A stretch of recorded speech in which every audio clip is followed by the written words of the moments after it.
Hi folks, I'm Steve Judd. I'm an astrologer and this is my astrological forecast for the sign of Virgo for April 2010.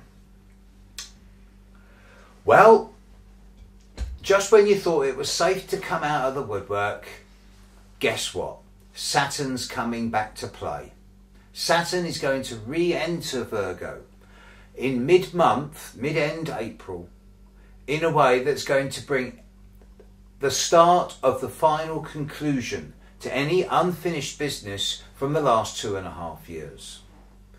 And those Virgos especially, who have been hit hard in the last 3 or 4 years by a kind of forced intensity and extremism with circumstances outside of your control hammering you.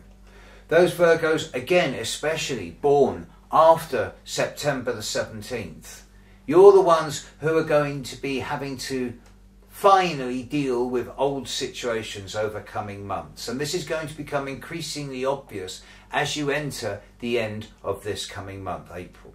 Much of this month is a time of anticipation, of preparation, where you can feel that something's coming up, but you're not quite sure what it is.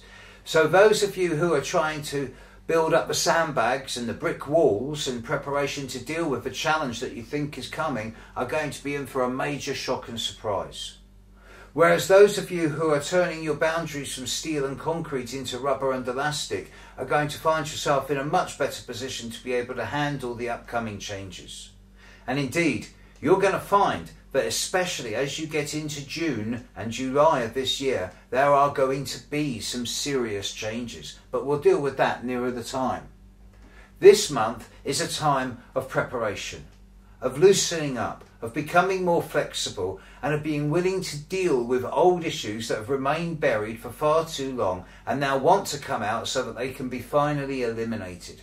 And much of the processes of the coming few months is going to be about this elimination.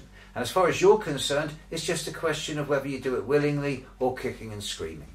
And obviously, willingly is better. And it'll be less painful in the long run.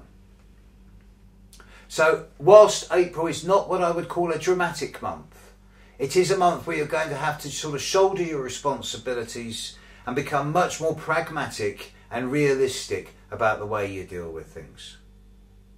So have a grounded and consolidated month. You'll find me at stevejudd.com and birthdaymatcher.com.